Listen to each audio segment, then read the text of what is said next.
Here's how you can use your iPad as a display for your Switch 2. I'll show you how it works and what you need. Let's get it. So the Switch 2 has been out for a couple weeks at this point, and I've been playing around with using it with my iPhone, iPad, and Mac. The first thing I wanted to show you in this video is how you can use your iPad as an external display for your Nintendo Switch 2. While I wish this was a super simple plug-and-play solution, you are going to need a few things here. First, you'll need an appropriate cable to connect your Switch to your iPad. Both iPad and Switch 2 have USB-C ports, but you can't just connect a USB-C to USB-C cable and call it a day. One way of doing it is using an HDMI adapter with a video dongle. This lets you plug directly into the USB-C port on the Switch with an HDMI connector on the other side. Then that could go into a TV or a monitor, and then to use it with your iPad, you would then need to plug that into an HDMI video adapter.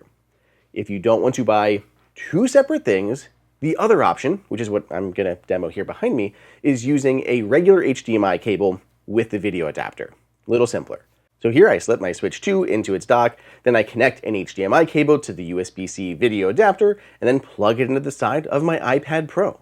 You do need to make sure that the dock has power too, but otherwise, that's all you need to do to connect it. Yes, in this version, you do have to use the dock. You can opt for the other one, but then you have to buy the special cable too. So with the dock, but cheaper and easier, or without the dock, but you have to buy two things to make it happen. But wait, we aren't quite done yet.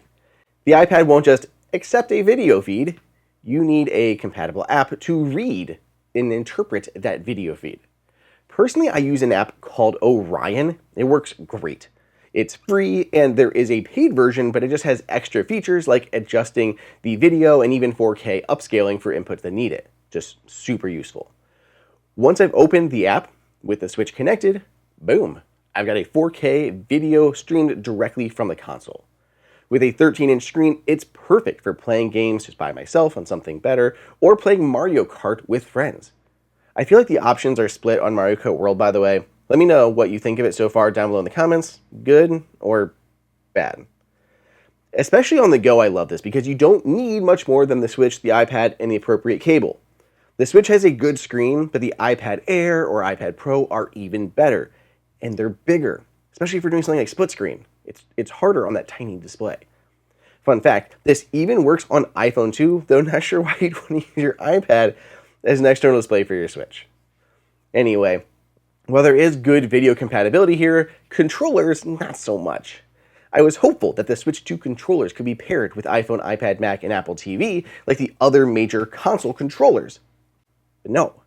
I have done deep dive videos on using these DualSense controllers with Apple devices. They're actually MFI certified by Apple to work perfectly. You can check out one of those that I've linked here for you. Bonus fact time, Apple's making it even easier to use these with iOS 26. You can literally plug the controller in over USB-C and it'll pair the Bluetooth. No need to go into device settings and put this into pairing mode to make it happen. Just quick and easy. Maybe soon Nintendo will work with Apple on certifying the Joy-Cons, but until then, you'll have to opt for third-party controllers, PlayStation controllers, or Xbox controllers if you want to game on your Apple gear. So let me know down below in the comments, have you tried using an iPad with your Switch? Otherwise, subscribe for more Apple tips and reviews. I'll see you all next time.